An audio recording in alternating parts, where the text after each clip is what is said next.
I didn't hear you leave. What happened 47 years ago in the New Mexico desert? Did a UFO really crash in the middle of the night? And if it wasn't a UFO, what was it?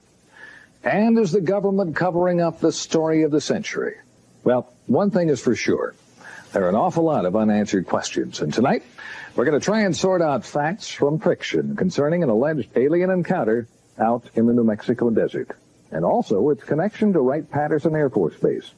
Plus a few startling evidence pieces that show that the story did not end there. On the morning of July 3rd, Mac Brazel finds some rather unusual wreckage scattered across his property. Whatever happened here in early July of 1947 has permanently linked Dayton, Ohio to Roswell, New Mexico. And it put a sheep rancher in Lincoln County at the center of one of the longest-running controversies in U.S. history. What did Mac Brazel find scattered across his property?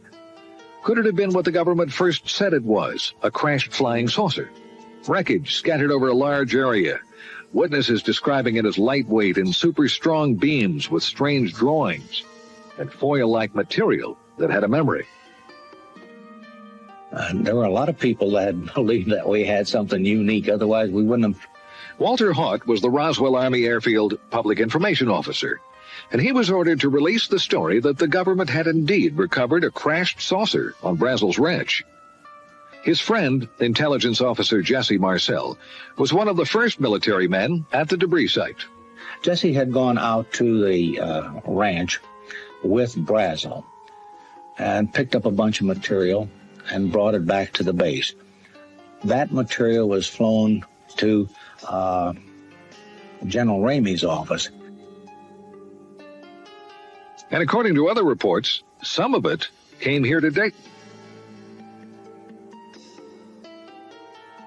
A lot of this material, there were very few people saw. A lot of it was put on trucks out at the site, or covered, taken to the aircraft, and the aircraft flown either to Wright Field or wherever else they may have gone. That's when the official story was changed.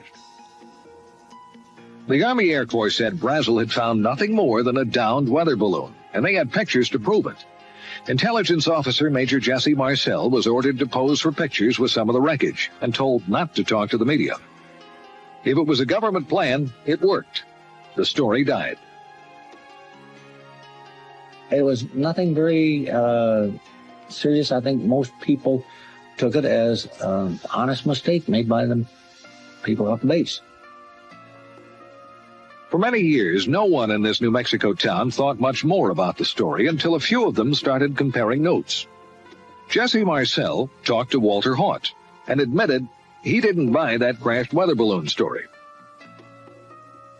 He was very, very adamant. What we picked up and brought into the base was not of this earth. You could not change his opinion. This was not of this earth. We don't have the technology to develop anything like this. Materials that were so thin, they were like foil that you could crumple up in your hand, and when you released it, it went back to its original form. It had a memory built in it. Man, get out of here, and get out of here as fast as you can. And in a rare interview, mortician Glenn Dennis told me he remembered getting some strange calls from the base mortuary officer around the time of the Brazel discovery. He found one note. He said, "What's the smallest size hermetically sealed casket that you keep in stock?" And then here again, I said, "Hey, what have you guys got out there?" Later that day, while on an ambulance run to the base hospital, Dennis saw strange wreckage in the back of two Army ambulances parked outside this emergency room door. And an Army nurse, who was a close friend of his, told him that she had been part of some strange activities going on in the hospital that day. And what they wanted her to do was write down what they were doing. And on one gurney, there was a crash bag. It had two small, little, very mutilated bodies. And then on the other gurney, there was a crash bag there that was unzipped, and it had a little body, she said, that was almost complete. It had been mutilated. She claimed they were doing an autopsy on that one, a body that was not like anything she had ever seen before. She described some very unusual features that were not human. It only had 4 fingers, and on the tips of it were little pads, and then it looked like very small, minute little suction cups. And they described the arm as much larger here from the hip and very short joint up here, and the head was very large. The eyes were very sunken in. But what were they? Dennis was told by a high-ranking military officer that they were indeed something special. He said the bodies were definitely aliens. All right, so what did Mac Brazel really find out in the desert? The weather balloon doesn't carry passengers, and it wasn't all that secret. And where did the bodies come from? What about those reports as well that both wreckage and alien bodies were shipped to Wright-Pat?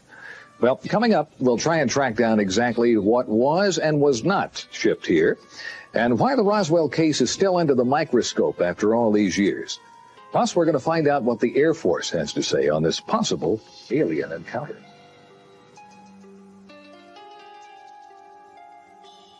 Again, it started attracting real attention around 1979, when some well-established researchers, including Stan Friedman, Bill Moore, Kevin Randle, and Don Schmitt, started to dig into the story. Witnesses talking about another crash site miles from the Brazel Ranch and alien bodies. Also, rumors of a Wright-Pat connection grew. This teletype from the FBI office in Dallas to the one in Cincinnati mentions a disc and balloon being sent to Wright Field for examination. And Army Air Corps pilot Pappy Henderson admits that he flew wreckage of a crashed saucer from Roswell to Dayton, and he tells a friend that he saw alien bodies. The question is today, 1994, where is the material? Where are the bodies? Certainly unique specimens would have been preserved. Authors and researchers Kevin Randle and Don Schmitt have just released the latest book on the Roswell case. And they told me witnesses have shed even more light on the story. We've talked to both civilians and military who were there. We have over 50 sworn affidavits all attesting to personal involvement in this case. And more than one witness has mentioned government cover-up. The Provost Marshal Edwin Easley now, who mentioned over and over again that I'm still sworn to secrecy. Yet before he died, he acknowledged his involvement, the bodies, and the president, whether personally or indirectly, had asked them to cooperate and never to say a word about this. And about that Wright-Pat connection? We have first-hand testimony that there were 2 separate body flights that went out early morning of July 6th, sometime between 2 and 3 in the morning. That there were 2 flights. One went on to Andrews Air Force Base in Washington, D.C. And you can only imagine who may have been interested in possibly seeing the contents within the bomb bay. Then the other flight went on to Wright Field. All right, some amazing allegations as to what might have been shipped to Wright-Pat following the crash at Roswell. Well, recently we went on base to try and find some evidence to back up the witness statements and also try and prove or disprove the allegations and also some long-standing rumors. We got some answers and a few surprises. This is Area B at Wright-Pat, and behind me a cluster of buildings and hangars. Now, most of the old rumors were that the bodies and wreckage were kept in Hangar 18. Well, first of all, there never was a Hangar 18. There is a Building 18, but it's home to Wright Lab, and it never has been home to Foreign Technology Division, which is the division that you would have expected to have been in charge of the wreckage and the bodies. We checked base civil engineering maps that show everything above and underground, and those rumored secret underground storage vaults and tunnels just don't show up. But a recent article in Far Out magazine claims Building 620, that's the avionics lab up on the hill, has access to secret vaults through a tunnel under the auditorium. So, using the map in the magazine, we found a tunnel. And here it is. Sources confirm it's the only tunnel under that building. We found no vaults of any kind, plus the building wasn't built until the mid-60s. So, what happened to the wreckage from Roswell? Well, the Air Force agreed for the first time to talk about it. Had there been in an exclusive one-on-one interview with a man who heads this sprawling complex known as the Air Force Foreign Aerospace Science and Technology Center, we got some surprising answers. The obvious first question, were alien bodies and wreckage recovered from a crash at Roswell, and were they brought to Wright-Pat? We've extensively researched that. kind of hoping that we might find after all these years that really there was some thread of truth, and we've had no success at all. And I know today there are no such vehicles or bodies on the base. If they were. If we're to believe that Roswell was nothing more than a weather balloon crash, why would it have been brought here in the first place? If it was easily identified as a weather balloon, probably it wouldn't have been. If it were a foreign weather balloon, it may have been. If it were unidentified, it would be brought here because, in fact, that is our job, to look at technology and technological advances in any sense. Well, that seemed to be a pretty good argument that it was not an everyday weather balloon. And if it wasn't alien bodies in a UFO, what was it? Extensive research here, we found just no indication at all of any kind of incident at Roswell. I mean, we have nothing on record for that investigation. But we did learn that there was a Roswell file in one base office. Meet Colonel Hector Quintanilla. He was the last director of the Air Force's Project Blue Book. There was a folder. Okay. A folder about as big as this, with newspaper accounts of what transpired out at the ranch or wherever it was. Okay. But there was no formal correspondence that I could find with regards to Roswell. He told me Blue Book's evaluation of the case was it was nothing more than a balloon, and that's the end of it. But interestingly enough, a search of other Air Force documents failed to turn up any reference to Roswell in any form. We can't find an advantage to keeping such a thing a secret. We think that probably what happened is that there wasn't anything significant from the Roswell incident, if in fact it was evaluated here.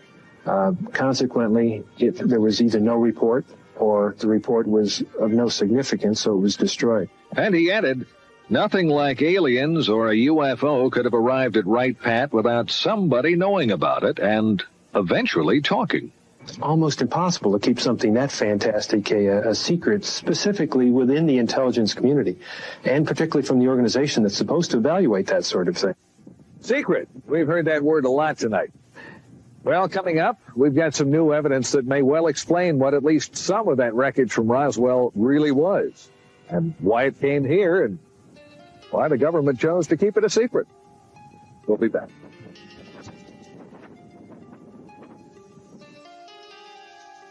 The official story, it was nothing more than a weather balloon that crashed near Roswell, New Mexico back in July of '47. And there are as many theories as there are UFO investigators, but every one of them agrees on one fact. Something unusual crashed right here on Mac Brazel's ranch near Corona, and the government covered it up. And they also claim more wreckage and bodies were found at other locations. First site mentioned near the plains of St. Augustine. That was way over in this area. And the most recent site, Randle and Schmitt's brand new theory, is closer to Roswell, probably about this area. Well, we've uncovered a pretty good explanation for at least one crash, the one on Brazel's property. If you look at Mac Brazel's original description of what he found on his ranch, lightweight beams with strange purple markings that resembled flowers, and foil-like material that kept its shape, our investigation found that that matches the type of materials used in a top-secret high-altitude spy project known as Mogul. It was far different in materials and mission from any common weather balloon. Now, let me show you the difference. Coming up is a drawing of a Mogul weather balloon. One of the configurations. A lot of balloons, suspended pieces down here, exotic materials, and from top to bottom, it stretched over 600 feet. And it was designed to spy on the Russians to keep track of their nuclear tests. And it had an above top secret project clearance.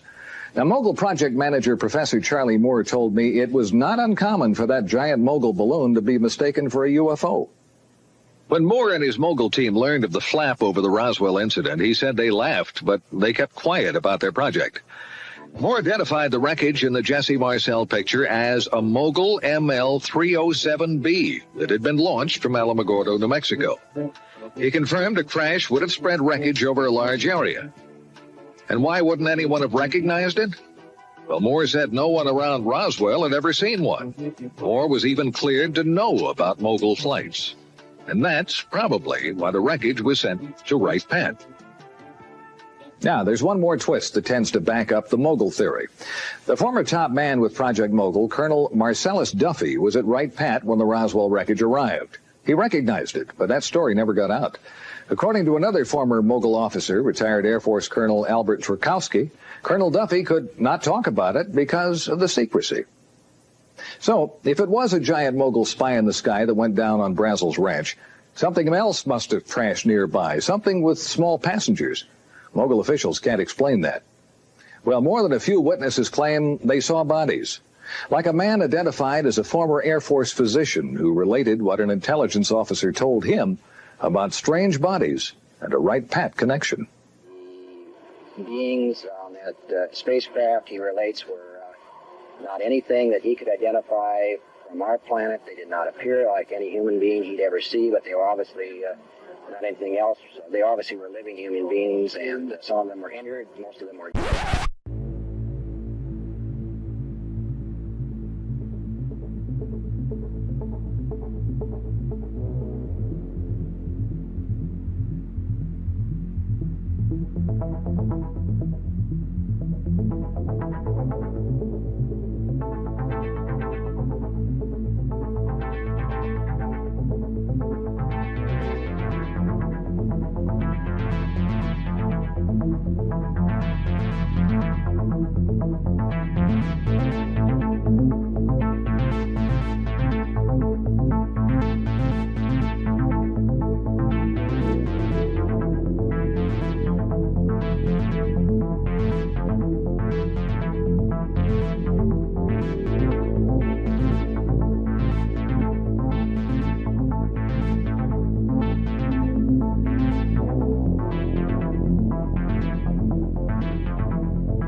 They were taken by he and a number of other individuals to Wright-Patterson Air Force Base at that particular point in time.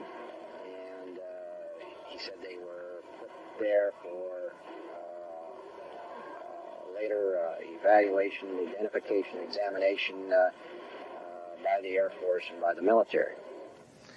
Now, when we come back, possibly the first physical evidence that more than just wreckage from a top-secret project came to Wright-Pat.